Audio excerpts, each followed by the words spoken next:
too much estrogen can potentially inhibit thyroid hormone. Then also estrogen can stimulate thyroid cell growth, and this can potentially lead to an enlarged thyroid gland, also known as a goiter. There's a few different ways that someone can have an estrogen dominant condition.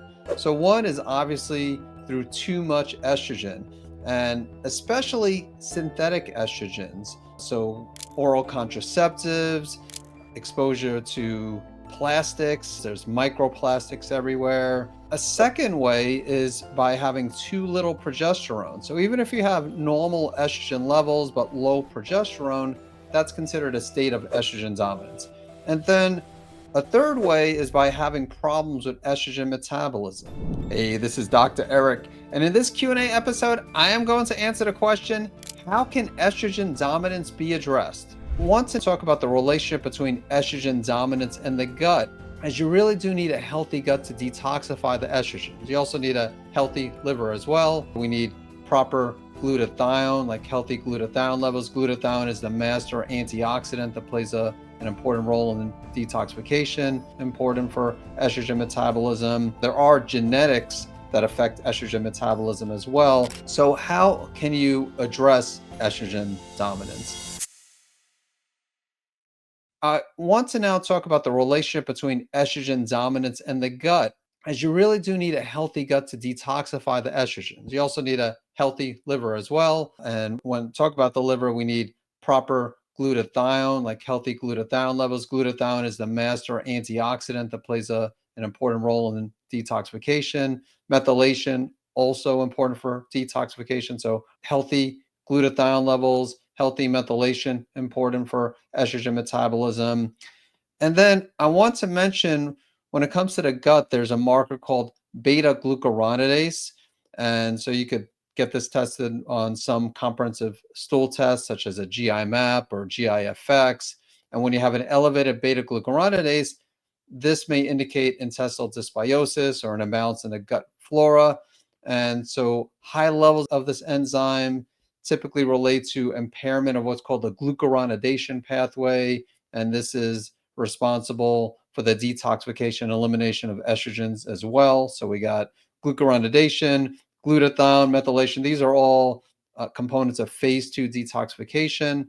And so when you see that elevated beta-glucuronidase, it could lead to the reabsorption of estrogen, again, increasing the risk of estrogen dominance. And then as far as how does estrogen dominance affect the thyroid? Well, too much estrogen can potentially inhibit thyroid hormone. And estrogen also stimulates the production of thyroid binding globulin, which is a protein that binds to thyroid hormones, T3, T4 specifically. And this makes them less available to cells. But then also estrogen can stimulate thyroid cell growth, and this can potentially lead to an enlarged thyroid gland, also known as a goiter. Also can lead to the formation of thyroid nodules.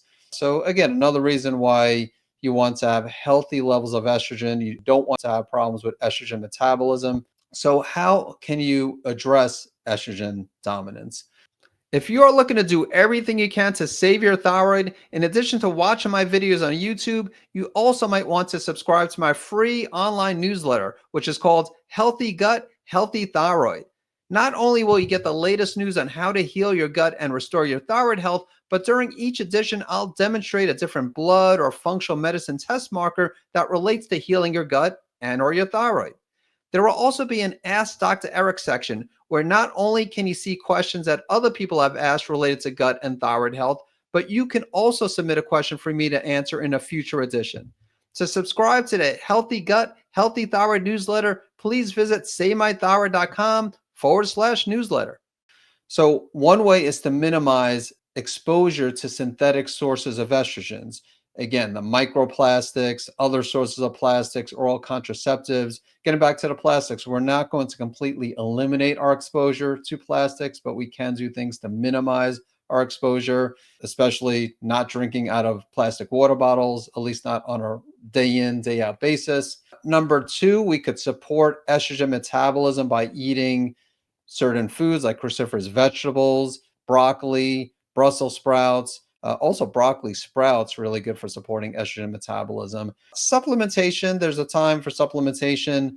DIM, D-I-M, or diindolylmethane can help. But you need to be careful because if you have low estrogen levels, you might not want to take DIM because DIM will also lower the estrogen levels. It's not just going to help to support estrogen metabolism. Another option is taking sulforaphane supplements. Another thing you could do is increase glutathione. You could take a glutathione supplement, either liposomal glutathione or topical glutathione, or a supplement such as N-acetylcysteine, also known as NAC or NAC, which is a precursor to glutathione. And then again, improving the health of your gut microbiome. So that is my answer to the question. How can estrogen dominance be addressed? The big thing is you want to try to address the source of the estrogen. But again, in some people, maybe they are doing things to minimize their exposure to external estrogens, to xenoestrogens, but they still have issues with estrogen metabolism. There are genetics that affect estrogen metabolism as well. So in some cases, some people do need some extra support. As usual, I hope you found this Q&A episode to be valuable, and I look forward to catching you in the next episode.